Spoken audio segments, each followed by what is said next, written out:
Hiya, and welcome back to Moonlight Castle. The game that teaches us that... Spill the tea, Liam. Spill the tea.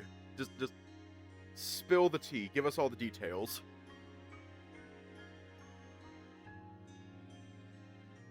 Anyways, let's just hop right in. Russell approached us, knowing that our conversation reached its end. I refuse to believe any of this until you show me a real ghost. You'll see plenty tonight, don't worry. See you guys in 1 hour. Have fun! I narrowed my eyes at him as I watched him leave. This was not the correct situation in which to have fun. Then I walked up to Blake because I didn't know what to say to him. I was relieved that he witnessed it all himself, sparing me from making a pathetic summary of what I heard, half of which I had forgotten or misunderstood. Have you calmed down? The way he looked at me suggested that he did, but I couldn't decipher his actual mood. It felt like he was trying to pierce me with his eyes, searching for something. I was thinking about you. I didn't want to point out how obvious that was, but my body language betrayed me on the front. You know I can't stand Liam, but I can't ignore the signs. What signs? Your behavior. Liam might not be observant enough to notice, but I do. I was confused. I had just finished listening to Liam's speech and I was struggling to read between the lines. He could have given me time to digest what I had just learned. I'm referring to the concept of experience. When people do something new, they're insecure and tend to easily doubt themselves and their choices. I mean, not everyone maybe, but you would. Hang on, I will be right back.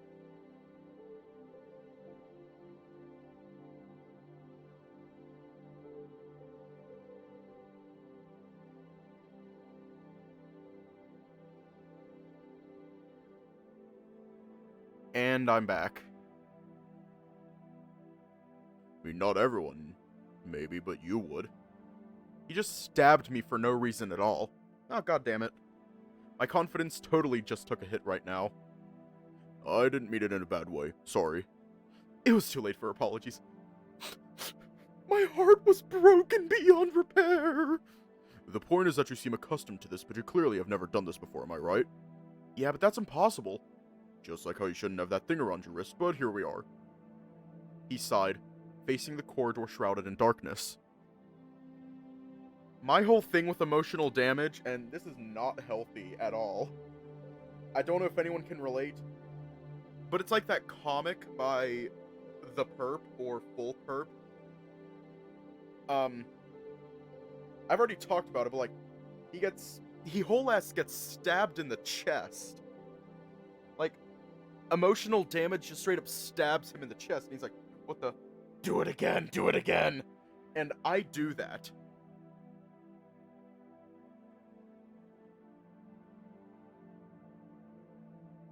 I should probably get help. Where's the thing that I was playing? Wait, where the fuck did I put it? I was holding a thing. And I lost it. No. The thing that I was fidgeting with. That I fidget with the entire fucking time. No. Girl is into angst. Nah. Emotional pain. Wait, what? He sighed, facing the corridor shrouded in darkness. I'll have... Ugh. It's so annoying to say this out loud. I'll have to assume that Liam's story is true to make these strange pieces fit properly.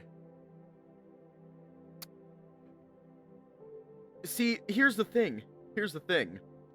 About that. It hurt a little too much. Undefeated's ending hurt too much. And I didn't like that. I like the path that the story is taking. I just didn't like that ending. I checked my arm again. Was that really not ink? I felt a little creeped out by it. Congrats on becoming a medium, by the way. He gave me a quick smirk as he paced through the hallway by himself. I puffed my cheeks after hearing that sarcastic tone in his voice, clearly mocking me about it. Who wouldn't be trauma-dumped by that? Right? Like, it was a bit too much. I still love the writing. And that scene was perfectly written, in my opinion. Granted, I say that about a lot of shit. It's well written.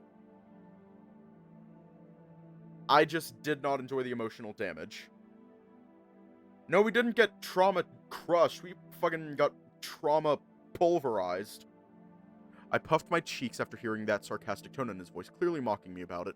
What does that even mean? I don't like that stupid title Liam gave me. It doesn't matter for now. Let's focus on the problem at hand and find how to safely get everyone out.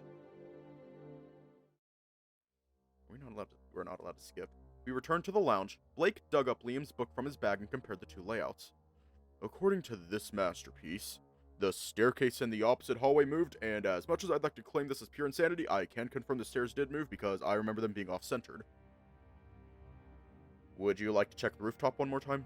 Let's mark it as a maybe. Finding a window to get an update on the situation outside of the castle is more important. Fine, we can go... A sharp pain suddenly entered my head, breaking my thoughts and stunning me for a few seconds. Blake heard my whimpering and came to see what was going on, but I was too focused on fighting the pain to speak. It felt like a foreign object was slowly pushing itself inside of me and it hurt so much. What's with these sudden pain episodes you're experiencing? Can you hear me? Do you want to go back? I'm fine. The pain was still there, but after the surprise attack wore off, I learned to tolerate it. Something was watching us. Somehow, in the midst of that pain, I could feel it. Why did you return? Oh, this bitch. I immediately faced the ceiling to find the source. Blake did the same for a few seconds, only to turn back to me with genuine confusion. Who are you? Show yourself! I'm trying to have an open mind here, but hearing you talk to yourself out loud like that isn't helpful. I would explain it to him soon, but I needed to hear that voice again before I lost my chance to do so. Your voice sounded familiar. Please let me see you. Silence. There was no answer, but I could feel their presence still. I don't know. I don't understand. This should be the first time I'm ever going through this, but it's not. I'm saying things that make no sense. Blake clearly wanted to agree with that last statement, but was kind enough to indulge in my hysteria. You're right. This is the second time we have met. His voice was clear, louder, and exactly above me. Oh, hi! Hi! How are you? It's nice to meet you.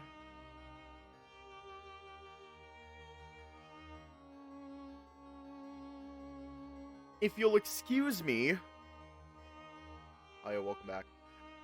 If you'll excuse me, Mr. Wolf, Dragon, Ghost Thing. I'm going to go jump out that window. A winged dragon looked down on us from the ceiling. His clothes seemed outdated, but a getup that didn't match our time period. He slowly descended but never touched the ground. Second? What do you mean? That's impossible. Judging by the way Blake stared at me, I came to the conclusion that he couldn't see what I was seeing. He was supposed to be a ghost, but his body was casting a shadow. What kind of voice do I want to give him? Because I don't want to keep doing the whisper voice. What kind of voice should I give him? Hopefully one that will disable Katz's... I don't know how to word that. Maybe one that can... Hang on, let me try something. Let me try a voice, tell me what you think, because I really want to do this voice, but I don't know if I should. I offered you the opportunity to leave this place, but you've returned once again. No, I'm just gonna say no. I offered you the opportunity to leave this place. No, I don't want to do that, though. I don't want to do the whisper. ASMR. I offered you the opportunity to leave this... Yeah, maybe not whisper. Damn it. This is tough.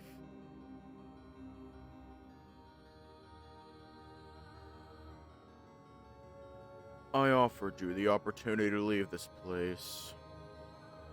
But you've returned once again. That meant yesterday we had managed to escape because of him. I cannot protect you anymore. What do I do? Please give me a lead. I don't have the authority to interfere with your judgment any longer. No, Prove your resolve to the castle, and we shall meet again. He lifted himself up and phased through the ceiling. I sighed, feeling like I earned nothing from this conversation. Is it over? I get the vibe that it is. I told Blake what I saw. I hate how this vision fits perfectly in my theory. Don't call it a vision, I'm not hallucinating. I'd like to see it as well. It's annoying how only you get to deal with it. Aw, he's jelly. Aw, Blake's jelly. Blake didn't have to be jealous. Blake didn't have to be jelly. I'd love to give it to him if I could. What, do you want to be medium now? I grinned, watching his face twist with disgust. He totally imagined Liam when I said that. I'll pass. I'm sticking to my plan for now. We left the lounge and entered the opposite hallway to look for a suitable window to open. He sprinted forward and stopped in front of one already cracked. Lucky, I didn't want to vandalize the place. Oh, hiya. Now that he was about to commit to the deed, I began feeling strange, similarly to being nauseous, but without the need to throw up. Are you still sick? No! I don't think so. Every time you're in pain, something weird happens. I moved closer to the window and stared outside. We were completely surrounded by the fog, an impenetrable wall of dust. That killed our vision. It was so thick, I couldn't see the ground either. It's really dense. Yep, we're on the ground floor though. I can easily squeeze out and check for myself. Don't go. Why not? I didn't have an explanation, just this gut feeling telling me to stay inside. You don't need to be worried about me, I'm glad you are, but this is an easy descent for me. I get that you enjoy hiking, but isn't there a faster and safer way to check? Did Clyde mention that to you already? I don't remember telling you about it. Nope. Nobody did. But then, why would I... So far, you've been... scaring me more than the castle. You better show me a ghost soon. I sighed. I didn't understand what was wrong with me either. Listen, I'll compromise. Blake lowered himself onto the floor and gathered up a bunch of rocks. I'm throwing one to gauge the depth. You'll understand how silly you've been once you hear them landing on the ground. We both leaned on the windowsill and watched as Blake extended his arm forward to drop one rock into the void. A tiny hole formed in the fog, then it quickly disappeared, returning to the way it was before. We waited a little longer and received no feedback, which alarmed Blake. I had just carried a confused look the entire time, wondering if I had missed it. That's... Try again. Yeah, of course. Another one was thrown into the abyss. We heard nothing back. There should have been an instantaneous thud or some rolling, anything that would tell us about the ground underneath. This is ridiculous! Frustrated by the result, he vacated his poncho with all the rocks he had gathered into the smoky void. Complete silence. We became confident that something was definitely wrong about this. Are you still going to climb down and see for yourself? No, wait. The fact that we didn't hear anything at all is crazy. It almost feels like the castle is just floating. That would explain the missing sounds, but I hate this theory, so scrap that. We have to decide between going back to report this or continuing our exploration. First option would be a waste. Returning to the safe room and announcing that we found nothing and we were trapped in here was stupid. We were given 1 hour, so let's make the most of it before regrouping. I wish we had a proper destination rather than leaving this to luck. During our conversation, my nose kept picking up that weird scent. It never really stopped, I'd just gotten used to it and ignored the issue until now. I want to follow this smell. We have no other leads, might as well. I led the way and trusted my nose to show us the way. I considered myself average at tracking, but tonight I felt like I could do it without any issues. Are you not going to check doors? Nope, the source is deeper into the hallway. I stared at the floor the entire time, almost as if I could see the smell forming a path in front of me. That was different from what I usually did, but it's been so long, so maybe I picked up some new techniques? Oh, shit. I froze, caught off guard by the pool of blood I spotted near a fork in the road. The smell didn't seem to be coming from it, rather it was something we accidentally found on the way. Stay here, I'll peek. Blake walked forward and gasped, loud enough to get me moving toward him. Nope, wait a second. He blocked the path with his body, going as far as extending his arms to fully cover the view with his poncho. I raised brown confusion, but his panic expression told me very little. How's your stomach? Do you easily throw up? What a weird question. It's a terrible sight, and I wouldn't want you to be traumatized over this. Blake, if you're trying to protect me from something, you could at least describe to me what it is. A dead body? I feel like I'm not taking this seriously. And I'm sorry. No matter how vague he managed to make it sound, the news still alarmed me. The holy shit, are you serious? Body has been discovered! That didn't help. I would never joke about death. He's literally here behind this corner, almost as if someone had attempted to hide it from you. This also felt strangely familiar. I was having another one of those feelings, and I needed to confirm it for myself. Move. I got a quick glance and immediately regretted it. I went back to hiding behind the corner where it was safe. Yeah, don't look. It's terrible. There was an insane gap between imagination and reality. No matter how prepared I was to see it and how similar it looked to the image in my mind, that harsh reality check still slapped me in the face. It did hurt less, but it hurt regardless. Did Blake really only gasp? What kind of tolerance did he have? I looked again, trying to be as objective as possible in my analysis, ignoring the gaping hole on his neck and the missing head. This corpse was fresh. Its decomposition was still ongoing. This is so fucked. Blake was trying to console me from the shock I had given myself for no reason, until something about the body seemed to have caught his attention. Wait. I felt really upset and didn't have the courage to look anymore. Shit. I know this guy. My whole body shivered. Couldn't imagine what it would feel like to find the corpse of someone you actually knew. Someone you had heard talking and breathing, now lifeless on the ground. Yeah, this guy was in my class. He disappeared a week ago or so, and we all thought he just decided to drop out. His voice grew emotional as he spoke, cracking under all that pressure he carried. But, fuck. Why would he be here of all places? What do you think happened to him? There are no other wounds on his body. He died almost instantly after getting decapitated. That's insane. Who could do that? It makes me think an animal got to him and snapped his neck. I raised my hand in protest. I didn't need more images to fuel my nightmares tonight. We should go back and avoid this hallway completely. It doesn't look safe to progress into it. I instinctively faced the corridor in the direction we came from. Another headache hit me, this one particularly strong. It's time to But drink also I'm water. more tolerant of them. I was growing used to it. It's time to drink water. It's time to drink water. Yeah, we have like 2 pipes in our... We actually have It's several time pipes to drink in our water.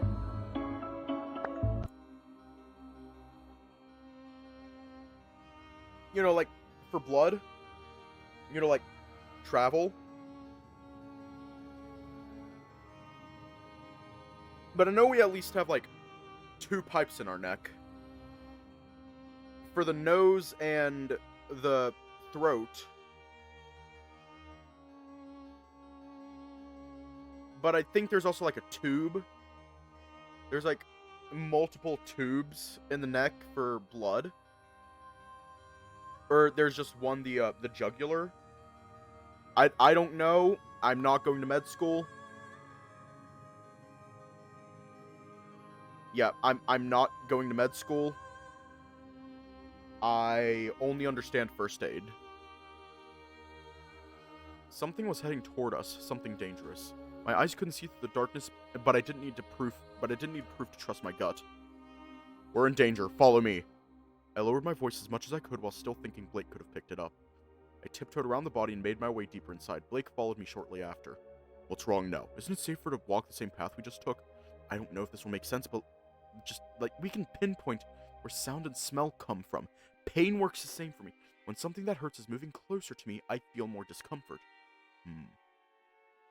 The closest example to that would be feeling pain by staring at the sun or while running a fever. Being more sensitive to lights, but then again, these are byproducts of our senses. Does that mean pain has become a sixth sense for me? I can't say I'm not a medium. You'll have to ask Liam about it. I'm worried about everyone's safety now that we've seen a dead body. I know, me too. We'll find a place to hide and wait for whatever it is following us to disappear, then head back to the safe room. I was also worried about finding a temporary hideout for us too. I didn't have time to check every single door while maintaining distance from that negative entity. Regardless, we were working under the assumption that they wouldn't budge, and that they were just bait to slow us down. I desperately needed a way to distinguish fake doors from the real ones before reaching a dead end. That was the current issue to solve. My eyes skimmed over the doors as we walked by them, but they were all the same. A perfect copy of each other, nothing that could hint at... In a blink of an eye, I saw strange color splattered on top of one door. It came and went so quickly I could have gaslit myself into thinking I hallucinated it. I didn't hesitate, and against my better judgment, it opened. Blake obviously questioned how I managed to pull that off, but the answer was just as unclear to me. We hastily entered the room to get out of the hallway. We're back! Ah! I closed the door behind me and exhaled. My head stopped bothering me, which was a positive sign. Joel. He sounded so on edge that I quickly joined him in the middle of the weird room we entered. Gaslight, gatekeep, girl boss yourself, Joel. For the funnies. No, don't do that. It took me a moment to get to where he was. The floor was filled with junk, debris, and sharp objects that I really didn't want to step on. I stared at that broken couch in the middle, wondering whether it felt out of place or not. This room didn't match the rest of the castle at all. It felt like it didn't belong here. Wait, do they all wear shoes? Do they wear shoes? Like, that question just popped into my head. Do they wear shoes? Like, I need to know. Oh, they don't? Okay, thank you, Damien. I stared at that broken couch in the middle, wondering whether it felt out of place or not. This room didn't match the rest of the castle at all. It felt like it didn't belong here. What's wrong? Blake pointed his finger toward the room to the left of the entrance, where a faint orange glow was barely visible through the gaps in the wall. I wasn't sure what it was, but then I felt bothered by it, so I simply assumed that it was bad. That's an actual ghost, isn't it? Yeah, it hasn't noticed us yet. We placed ourselves behind the couch for extra protection, but we didn't know how ghosts sense things. Did they have it better or worse than us? Could they see through walls? We had to treat them like living people and pray for that to be correct. Should we leave? Just got here. Okay, new plan. You approach the ghost and see what's up. Are you crazy? You can't talk to it. It's not friendly. Also, why me? If you're feeling spicy, go talk to the ghost yourself. You're the medium, not me. Look at them. They're not doing anything. They have an orange glow. The book says, fuck that. I'm so tired of having Liam tell me what to do. I didn't feel a lot of negativity, but I sensed potential danger. Nevertheless, I understood the desire to learn about the castle from the perspective of someone who basically lived here. We had to take a risk to get rewarded. I saw eyes. The presence moved, and before I could do anything, the ghost was already on top of us.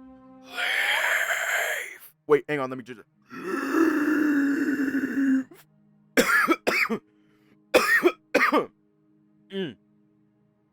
A male voice shouted at us with an absurd volume, so loud that I questioned whether this thing used to be a real person before. Blake's eyes opened wide as he stumbled backwards, having a refined hearing worked against him in this scenario. Get out of my house! His house? That was impossible. We were in a castle, right? This was not his house, unless his memories were damaged by the corrosion of time. This place did look like someone's abandoned house, though. This voice. Blake stumbled to get back on his feet, still feeling slightly disoriented from that scream. But he didn't look afraid and instead approached the ghost slowly. Stop! That's dangerous! He's threatening us. I was surprised the ghost was giving us a chance to flee to begin with. My headache was urging me to move away, but nothing was really happening. Did this pain not guarantee danger, but rather a possibility? So, this is how ghosts look. He stared at it, trying to identify the person he used to be. But it looked like a generic, undefined shape of what he could have been when he was alive. It was a faceless individual that lacked any features. He resembled an empty mannequin that had lost its legs and was floating around. I felt sad when this realization reached me. Was this the price you paid for losing your life in this cursed castle? Not even death seemed capable of protecting you. Give it back! Blake didn't understand either, and neither did I. He looked at me for an explanation, but I simply shrugged in response. I felt sadness permeating from the ghost. Something was causing so much grief, so maybe that's why he didn't seem so keen on being aggressive. Maybe there was a chance to have a dialogue here. You're Ethan, aren't you? I should have been surprised to hear Blake call the ghost by his name, but somehow I had seen that coming. It made sense since Blake approached the ghost rather than running away. He must have noticed something about the ghost that only he could see. The ghost, upon hearing his name, scooched closer as if to identify the person who just used his name, and, for a moment, I could see his face temporarily regain some features. He looked surprised as well, almost as if the ghost himself didn't remember his own name. That greatly upset me, knowing that this place was basically destroying everything that person ever was. Do you have it? His voice had toned down as the ghost stared at Blake. Felt his demeanor changing as time went by. Do I have something of yours? He patted himself but couldn't find anything. Maybe it's in this room somewhere. Please, Blake. Find it. His color changed from orange to blue. The rage I was feeling turned into sorrow. Then he moved away from us. Felt like I could breathe again. My headache was completely gone. I thought my head would explode. I guess this stuff affects you in more ways than it would someone like me. I don't like being so sensitive towards it, it's painful. I tried to help him search the room, but he stopped me and pointed at the couch. You're clearly worn out. Take it easy, I'll handle this. I still wanted to help somehow, but I did need to sit for a moment. What are we looking for? I watched Blake dig through the garbage on the floor, opening the cupboards, lifting boxes, then coughing because of the dust entering his nose. I'm not sure yet. I'm hoping it's something that'll catch your eye once you see it. The ghost gently fluctuated in Blake's direction to help his friend. I don't know. That basically proved me right. It must have been incredibly painful to slowly lose yourself and forget everything. Feeling like something's missing and never knowing what it would be until you fade and disappear. I'd be angry too. Think about the last time you saw him. Maybe something useful will pop into your mind. I think he's wearing the same clothes we found him in. You remember what happened? Just pain. So much pain. Your necklace! Blake shot up from the rubble with excitement. Ethan also reacted similarly, as if he had remembered a long-forgotten memory. You always carried a necklace. I don't think I saw it on your body, but, well, it must have fallen off because your entire head was missing. My necklace... Ethan began weeping. That happiness was short-lived as it turned into a stronger sadness filled with regret and despair. His body couldn't form tears, but the way he sobbed showed me that it didn't matter. The sound was enough to form a hole in my chest. I'll find it, I promise. Thank you. Blake was growing tired. I could see it from his labored breathing and the small pauses he took in between words. I decided to end my break earlier and swap with him. He immediately agreed. How did you find this room? You were so confident this was unlocked. I think the room itself called to me. I couldn't find a better way of explaining that moment even if I had caused it. Another medium thing? Can you do it again? What? You think I'm like a metal detector? It's technically related to the occult. I heard Liam calling Clyde's book cursed today. This could be the same energy, maybe? I hate that, but it wouldn't hurt to try. I was only willing to try because I did see the door change color to get my attention. Ethan called this room his house before. Could it be that this place is a replica of his apartment? That's an insane leap in logic, but I had to agree. This place absolutely did not belong in the castle. Oh, they did? How do I access it? How do I access the affection? Is it like a menu? Yeah. That's an insane leap in logic, but I do agree. This place absolutely did not belong to the castle. Yeah, it could have been created by his memories. That would also explain why and how he struggled to remember things about himself. I'm sorry for doubting you, by the way. Seeing my friend Ethan floating in front of me like that gave me a big reality check. It was strange to hear that because this didn't feel real at all. I understand why you'd act like that, so no hard feelings. I'll do my best to help your friend. Thank you. I said that, but I didn't know anything about my talent as a medium. Everything was happening on its own. My body just did the thing while I watched on the sidelines. I closed my eyes and waited in silence for a response. I was hoping to manifest this power by removing directions around me. Can you stop staring at me? I'm trying to focus. I didn't need them to see me doing something dumb and failing. A deep inhale followed. No more thinking, I needed to locate this necklace. Walked around the room, taking small steps and trying to feel the environment around me. Then I sensed something weird at the bottom of my feet, following my every movement. Was that me? Was I leaving some sort of energy behind? It was a fleeting sensation that didn't travel that far. I stepped again and again in the same spot to observe that strange phenomenon. Reminded me of the ocean, the way water ripples out when a rock is thrown into it. That wavy feeling surrounded my body and extended itself outward. I walked closer to Ethan. I could genuinely feel him without seeing or hearing. Maybe the hostiles caught in this energy were giving me those headaches. This felt kinda cool. You sound giddy. Did you figure something out? I flushed red the moment he called me out. I told you not to look! I promise I'm not. You're making subtle noises is all. I wanted to fade away exactly like a ghost right now. If the necklace reacts to me, maybe we have a chance? I won't be able to track down a normal item otherwise. Sure, give it your best. I began touching around and feeling places, starting with the best hiding spots. I don't think I could have noticed this without closing my eyes. Touching the floor gave me a weird sensation. It didn't feel negative, just strange. It felt alive? Maybe there was someone down below. I have never experienced any of the sort before, and it was too hard to decipher. I was confident that this wasn't the necklace, at least. Did this work with real people? I opened my eyes and went back to Blake, now sitting on the couch and waiting for me. No luck, I guess. Went behind him and grabbed both of his shoulders. Felt the same things I'd feel when touching another man. Not in that way. I hated the way my body reacted without my consent. I could really use a massage, but I guess you're doing medium stuff.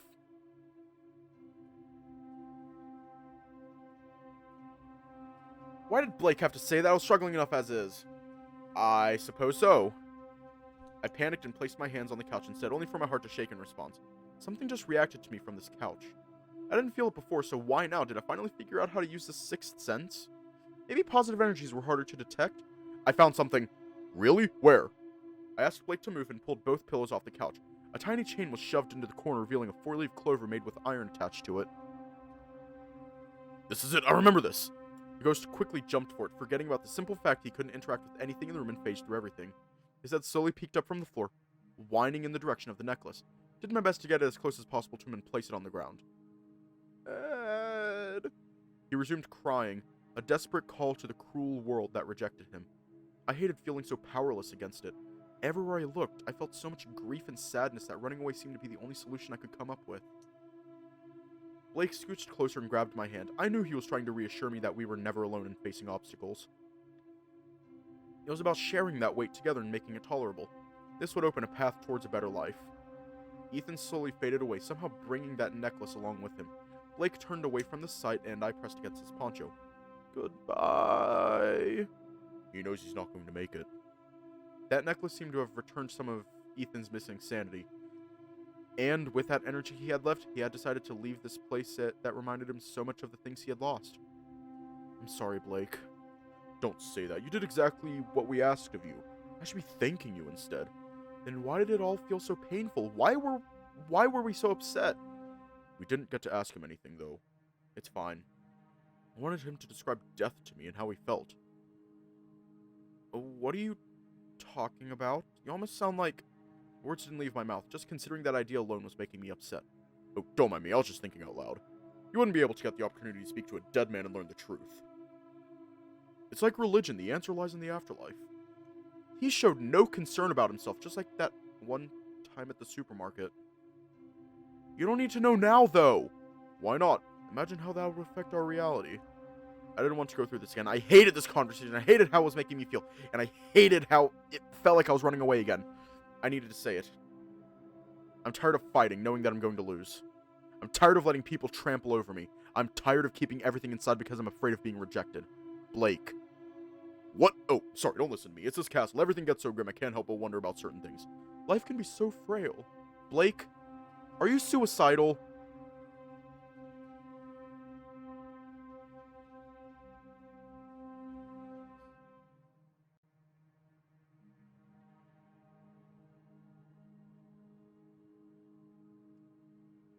Again, if you are considering self-harm or suicide, please reach out to someone. His expression darkened for a moment, only for him to quickly suppress it and smile. I see, that's what you were thinking. He gave me a look that didn't need any further explanation. Blake didn't want to admit the truth, but it was plastered all over his face. Running away from your problems is normal, Joel. Facing them is always optional. You're not a coward for doing that. We all have secrets hidden somewhere. I wished he wouldn't change the subject to try to cheer me up when he needs my help. I was terrified of losing him. Something inside of me was screaming and I couldn't control it anymore. I grabbed Blake, pulled him closer, and stared deep into his eyes. Suicide is the most selfish act someone can ever commit. You'd be wasting a gift that many people who wanted to live have lost. I am never letting you die. No matter what you do or say, my hand will always be holding you like this. Then I tightened my grip. I don't care about your reasons. I don't care about your logic. There are people who love you, people like me who do anything to help you. So let me help you already! I will force you to stay so that you can find the motivation to keep living and see another day. I let his poncho go and leaned backwards to catch my breath. I'd never spoken for so long before, except during exams. I was tired, and with that, I came to the realization that I might have gone too far this time. He looked at me in awe, as if he didn't know I had that in me. Then he continued. You don't know this, but I actually support the idea of letting people die if they want to. What you said was noble, but what's the point of obligating someone to do something they don't want to do? Isn't that torture? Isn't it also selfish to enforce ideals on people who clearly disagree? Every life is precious, and trust me, you will regret throwing it away. Feel free to call me selfish if that means keeping you alive for another day. I will change your mind. Maybe not today, maybe not tomorrow, but I will make you understand the mistake you made. He showed me his back to hide his face. We'll see. However, I will say this. I didn't expect your words to touch me as much as they did. You'd better follow through with what you've said then. I could sense that he was somehow flustered by my speech, which caught me off guard, but I was happy to know that my feelings came through. It's all about sharing. We can do anything as long as we're doing it together. I like that. Thanks, Joel. The bittersweet moment was suddenly interrupted by what I assumed to be another earthquake. Huh? The entire room went dark and I couldn't see anything. Blake lunged forward and hugged me to protect me from danger. We just embraced each other and waited, not knowing what was going on. This is our only option. I'm here, don't worry! Suddenly, the couch underneath us disappeared and we flopped onto the ground as it continued shaking. What the fuck is happening now? We were scared and confused, but this darkness prevented us from navigating to an exit. I don't know, but let's hope nothing crashes down on us. And we are someone else. We are somewhere else. Cats, I like how you renamed Joel to Hole. I find that hilarious. The world resumed as if nothing ever happened. We were now laying on the floor of a completely different room while I experienced a feeling that reminded me of jet lag. My body might have been placed in this strange new place, but my brain couldn't acknowledge it yet. I feel dizzy. The room presented in front of us was kinda small and cramped, but also old, abandoned, and the passage of time left a clear mark. It gave me the same vibe as Ethan's room. Yeah, same. We'll never catch a break here. Help me. The gentle voice reached my ears, followed by a cold breath hitting my neck. Turned around, saw Blake with a similar expression to mine, and concluded that it was, again, a ghost. It came from deeper inside, the smaller room behind Blake. I squeezed through and looked around. Something was there in front of me, barely perceptible, faded in a different way. I didn't know how to convey this feeling, but if I had to describe how the soul dies, this would be it. Ethan hadn't looked like this. This soul must have been way older. Just a faint blue silhouette of what may have looked like a living being in the past. That's a female voice. Could it be? The room was empty. This place didn't give any clues toward her identity, reasons, or motives. The only way to confirm our theory was to ask the ghost herself. Ethan's friends? Did he swap the room somehow? She wouldn't have dropped that name without a reason. The soft blue glow was enough to tell me that she meant no harm. Liam. Does that name tell you anything? She didn't speak, but her sadness increased upon hearing that name. I could feel that spiritual body being overwhelmed with regrets. Miss him. Her spectral hand moved in my direction and I extended mine. We couldn't feel each other, but we pretended we did. Blurry, tired, empty vision. Help me. I'd have loved to help, but what was I supposed to do? Talking and locating ghosts seemed to be all I could do. How? Your body. Let me in. I could see Blake from the other side of the room through the ghost's distorted body, giving me clear signs to not do that. I kinda agreed. I didn't know the dangers of carrying a ghost inside my body. Would she take over? Would I lose my mind? But I couldn't help but trust her regardless of those thoughts. Of those risks. There was a familiar energy in her, a sweet kindness I didn't feel in the other ghost. It was hard to see, buried after experiencing death in the castle's corruption, but it was still there. The ghost vanished before I could give a reply, and now that she was gone, something else was trying to get my attention. I found it. He pointed at the desk in front of me where something shiny was trying to catch my eye. Grabbed the ring and felt a gentle aura around it. There's no doubt about it. She was inside and trying to keep herself from fading into nothingness. That sounded so cruel. Was that the ending for all people who have died? To lose themselves and disappear? She acted so confused, losing the ability to recognize herself, holding tight to those fragments of what used to be your identity. I didn't want her to experience death again. She could have been my guide and ticket to survive the night. I slid the ring onto my index finger. I didn't show you so you could wear it. Oh, I'm sorry. I felt tired, but aside from that, nothing happened. I get that you're exhausted, but you shouldn't act without thinking. You're right, I'll remove it. It wasn't coming off. I'm also at my limit, so I can't blame you too much. I'll figure out what to do with this ring after we get back to the safe room, okay? Blake grunted a positive response and we both reached for the door. Wait, I hear footsteps coming from the hallway. Really? Oh, thank God, that's such relief. Reached for the door, excited to see familiar faces again, but Blake held onto my clothes and pulled me away. Wrong kind of footsteps. Right after that, another headache came crashing down on my hope, reminding me that we were still alone in dealing with this. We both inched closer to listen. They were coming from the direction we came from. If we let them pass, maybe we can squeeze through and reach the safe room. Blake's breathing became labored. He took big, long inhales to calm down, showing the same fear he had displayed in his window climb earlier. I remember this sound. It's the same as what I heard yesterday. Those church bells? Yeah. I can tell that this is the metallic sound of armor, now that it's closer to us and less distorted so I can distinguish it clearly. I heard the dragging of a sword. A knight? That would match the sounds he's making. Quiet, he's almost at the door. I lowered my body and placed my eye to the keyhole to get a look at the snipe myself. He didn't know we were hiding, right? Liam told us this was our safest option. We just needed to wait. That was one frightening costume if I had ever seen one. A rusty, bloody armor covered his entire body as he dragged a giant sword across the hallway.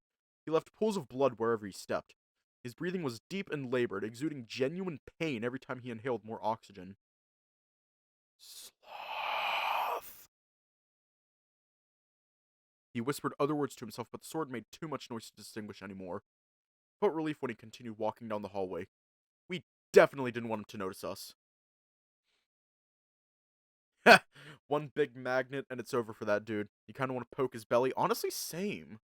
He's gone. Give it a moment. I'll tell you when he's far enough away for us to come out. We waited a little longer, then Blake slowly opened the door and peeked into the corridor. It's clear. I was exhausted, both mentally and physically. I didn't expect this exploration to be so draining, because we didn't have to deal with anything like this yesterday. I hoped to meet our friends in the safe room, to recharge and maybe try again. Would have preferred to go home, but we didn't really have a choice in the matter anymore. Maybe Liam was about to finish his job and we were just fucking around as the inevitable happened. At this point, I would have been fine with that too. Someone's in the lounge. Blake stopped in his tracks and placed himself against the wall to get a better understanding of the situation.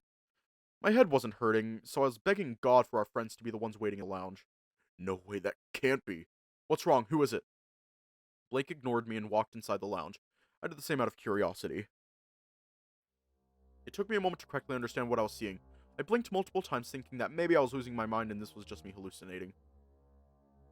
We meet again. I didn't expect to see you alive, though. Is this another ghost trick?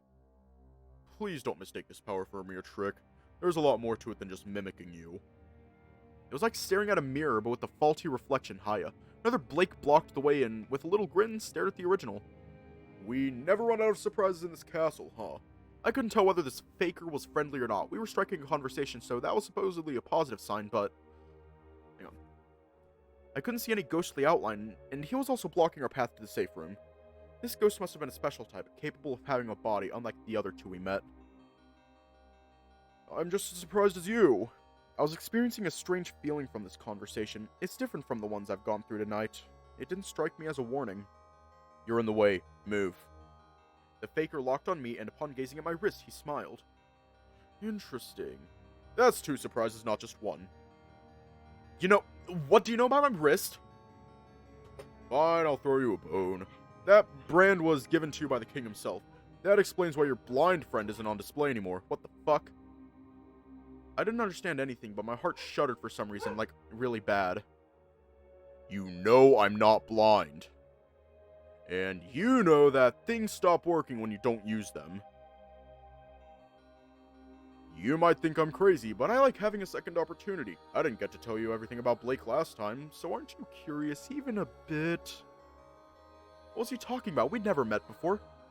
But I kept seeing many references to something that I didn't understand. Oh yeah? Prove it. What are you doing? Don't taunt him! I need to figure out if he's really me. Let him say anything. Nothing can be worse than what I've already told you. The faker laughed, giving a creepy smile in return. Do you know why Blake really picked up a smoking habit? Shit, he actually knows that? Blake awkwardly laughed it off and scrambled to do some damage control. You're totally right, you are me. There's no need to prove anything here. That only enhanced the faker's desire to reveal his dirty laundry to me. He wanted to kill himself. But being a coward was holding him back from doing the deed, so he hoped to get the job done with those cigarettes. He thinks that, by slowly destroying his lungs, people understand and move on without missing him too much. That's just what happens to every smoker, therefore, this is an easier truth to digest so he can hide his dark desire. Blake sighed. He looked at me once. his eyes full of regret now that he couldn't hide anymore, and he admitted the truth. He's right. The only reason I didn't do it back then was the sadness and grief I'd give to my family and friends. I didn't want them to suffer. They don't deserve it, so I kept living and became a smoker. The longer process seemed safer to me. Come on now, don't steal the show from me. I was about to say that. Enough, I've heard enough.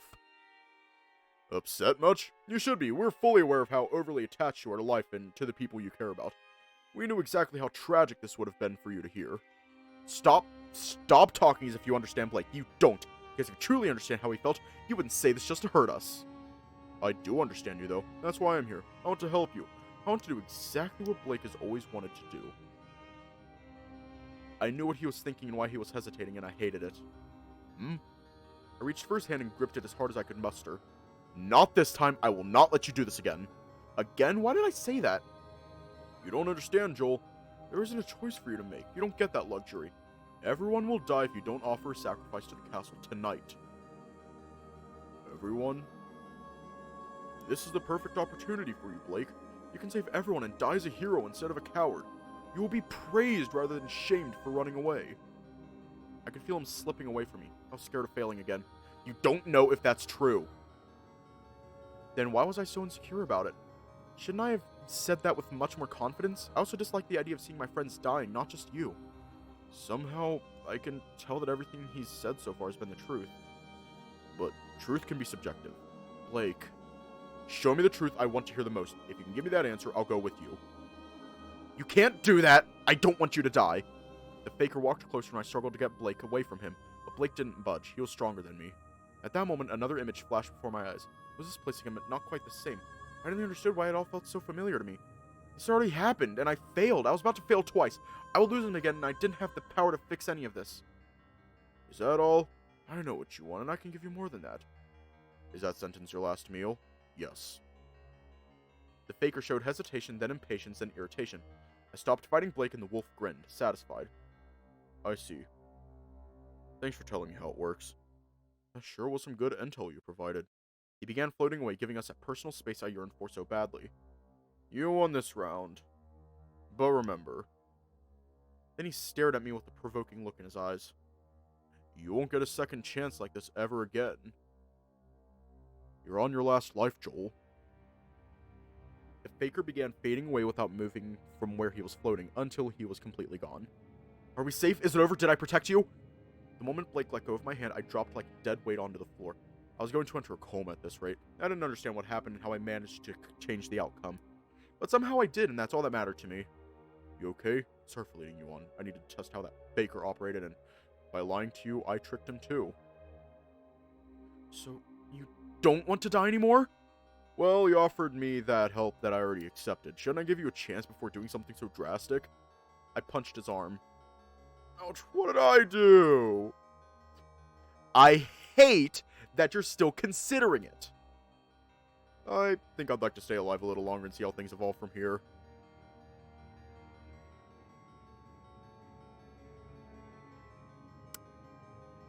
You're not supposed to say that after making me mad. You're fucking with my emotions now, and when they're already all over the place. My bad. I'm tired too. Don't I at least get a reward for your performance? What did you want him to say? I asked about Anthony. He was my bully, remember? I wanted him to become Anthony and tell me, with his voice, to kill myself. That's fucked up, Blake. It had to be realistic. And he refused. He did, yes. Want to guess why? He couldn't have known for sure that Anthony wanted you dead? I mean, if he has been telling me the truth all along, then I guess your reasoning makes sense, but no. The answer is even better than that. He couldn't become Anthony. He seemed to be able to change his shape, but only into anything he could see, making this request impossible. Couldn't he see Anthony through your memories? He could have used that as a reference. I thought so too, but this means that memories aren't good enough, and he needs to physically see them. Either that, or he can only change into the correct version of that person. Anthony should be older now, and my memories of him are inaccurate. If my second theory is correct, then Anthony is alive. Was he not supposed to be? I was afraid that he might have done something stupid because he disappeared. Nobody talked about him anymore. My family never mentioned him again either. It was all gone. Everything about Anthony was wiped off the face of the earth. I see. Enough talking, we're wasting time. Hello? Who's there? A trembling voice came from the direction of the safe room, accompanied by faint steps. I immediately recognized the voice and called back. Clyde, it's us! He paced his way to us quickly and with great relief charged into me. Oh my lord, am I happy to see you guys again. Same, Clyde, how are you? Clyde turned around before answering me. Everything's safe here, come. A few moments later, I saw Patrice peeking from the corner, just his head popping in, scouting around. We were about to start looking because nobody returned, except you just now. Nope. Hell no! You do not want to go in there alone. That doesn't sound good. What happened? You two look tired, for lack of a better word. Tired doesn't give this night justice. It was a mind-blowing experience. I guess you can try to explain at least. Blake sighed, walked up to them, and began talking. I was about to join the trio when my index finger started floating upwards on its own. I instinctively freaked out and pulled my hand back into my chest. I held still for a second and felt that warmth from the ring again. I wasn't trying to seize control over my hand, but rather it was guiding me somewhere, so I decided to let it go and see where it would lead me. I took small steps as I tried guessing where it wanted me to go. Joel, what are you doing? They all turned toward me, and I had to admit I looked really weird with that limp arm awkwardly moving forward. Don't mind me, okay? Just stretching. Blake focused on the ring and assumed something strange was happening, but he said nothing. Did I mention that I met someone who looked exactly like me? A doppelganger? It was the strangest feeling, seeing and hearing myself. They went back to listen to Blake, and I continued chasing this dead ghost's wishes. When the opportunity arose, I would tell them about me being borderline possessed, I guess? Okay, maybe I should phrase that in a way that wouldn't make them scared of me. The hand stopped in front of the boulder blocking the entrance. You want me to touch it or something? The temperature slightly shifted. No, wait, that could mean anything. At a proper definition, it was up to interpretation. Make it hotter for yes, colder for no. The ring warmed up. Cool, you actually understand me. Should have whispered more. They were looking at me again. I'm not insane, I swear. There, my hand was on the boulder. So, was there anything I should... What the fuck? The boulder began fading away, just like all the ghosts I've seen so far. Were the rocks fucking ghosts too? Was that always open and I didn't notice? Nope. Dude, I saw it. Joel fucking erased that boulder. It absolutely disappeared. Say, is there anything else we should know? That must have been the opportunity I was looking for to confess about my talent. Becoming a hotel for ghosts was my talent? That sucked. No, right now. We should leave as soon as possible. Back to the car. I agree. Can we leave, though? I did clear the way, but is it safe? You're still clinging to what Liam said? I want to leave too, but being splattered on the ground isn't worth the attempt. My ring was warming up again ever so slightly to answer my question. Before we could decide, a flurry of footsteps were coming toward the lounge. Are they finally back? Those are not the right footsteps. Our hopes were immediately shattered by the noise they were making. They were too many to be our friends. If they were our friends, they weren't alone. I think I'll risk it after all. Patrice didn't hesitate to throw himself outside while we stayed at the border, waiting to confirm who was coming. I can recognize a couple of sounds, but they're drowned in the chaos. We need to let them see that the entrance is open, and when we do that, run as fast as you can. Oh dear, I'm not a fast runner. Hold my hand, I'll help you. Russell was the first to appear in my vision. He was holding Liam, who had bloody clothes around his arm, as they were aiming for the safe room, only to hesitate when our eyes met. Is the door open? Dylan, the gate is open! The Lynx shouted. Russell resumed running and without saying a word went past us out of the building. Run to the car and don't look back! The ground underneath our feet was shaking, but there wasn't an earthquake. This was the weight of many people combined that were running in our direction. We left the castle. I didn't want to meet them. I'll slow them down. Get running and get the car ready to move. Hurry! I heard Dylan's voice, but I was too afraid to look back. We just ran through the forest into the campsite and back to our beginning. My heart was pumping as much oxygen as it could, and I was way too tired for another round of adrenaline. In the midst of the chaos, Ryan caught up with us. Glad to see you all safe and sound! He shouted as he sprinted forward to get access to the car first. Ryan luckily only needed a button pressed to unlock the car. We hastily jumped in, turned it around, and waited facing the road. Where the fuck is Dylan? Should we open the window, or... Nope, lock the damn car! But that way he won't... We need to protect ourselves first, sorry. Blake took initiative and locked us in. That selfish choice proved to be the wisest one tonight. We saw an army of strange people dressed in black capes running towards us, one defining feature each. Doctors' white plague masks. Among the chaos, I noticed something and pointed at it. Dylan was in that mess, surrounded by a countless amount of them. Shit, he's struggling to get here. Are we going to abandon him? Ryan, listen to me. Turn the car around and hit them all! What? Don't ask me to murder people so casually! If you don't do that right now, they'll kill him, Ryan! Shit. He cursed multiple times as the engine roared and the car drove over these so-called people. What they said was true at least. They didn't damage the vehicle either. No sound or collision. They just popped out of existence. Jump! When the car was close enough to Dylan, the crocodile slashed a few more times with the knives he was holding and jumped on top. They tried doing the same, but Dylan smacked them away with his tail before they could land. Move! I'm trying, for fuck's sake! Everyone was struggling to breathe, me included. I couldn't imagine the pressure Ryan must have been feeling at that moment. Patrice was also hyperventilating again, and Clyde tried his best to do some damage control. Let me see your wound. Russell tried mending Liam's wound, only for Liam to make space between him and Russell. I'm fine, don't touch me! Ryan managed to drive us away from those people, or at least far enough that we could allow Dylan inside. We all took one big exhale as we watched them becoming smaller and smaller until they were completely out of view. Seemed they all went through some bad stuff, probably even worse than ours. We have a lot to talk about, Liam. I figured. I do right now, but you're wounded. You're so considerate, I thought you wanted me dead. See me hurt, tickling your conscience now. What about you?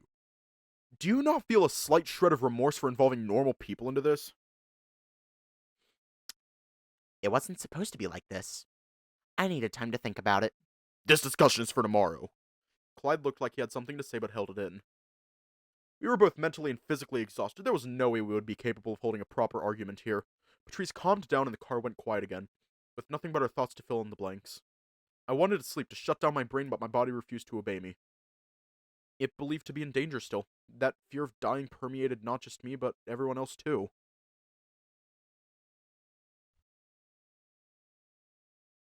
Hey, yo? The ring would have to wait. I'll confess my findings tomorrow when a new day comes. Hopefully I wouldn't stay awake the whole night, staring at my ceiling, afraid of the night breaking into my house and killing me the moment I tried closing my eyes.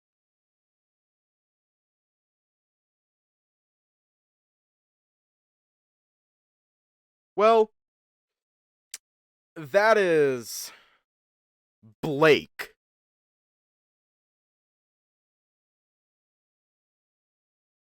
Game contents beyond this point are unavailable in the current version. You will be returned to the title screen.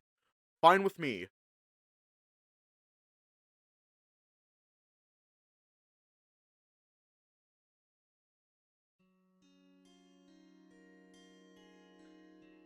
We still have a couple left. Real quick. Stay safe, have a good night, and I will see you all tomorrow.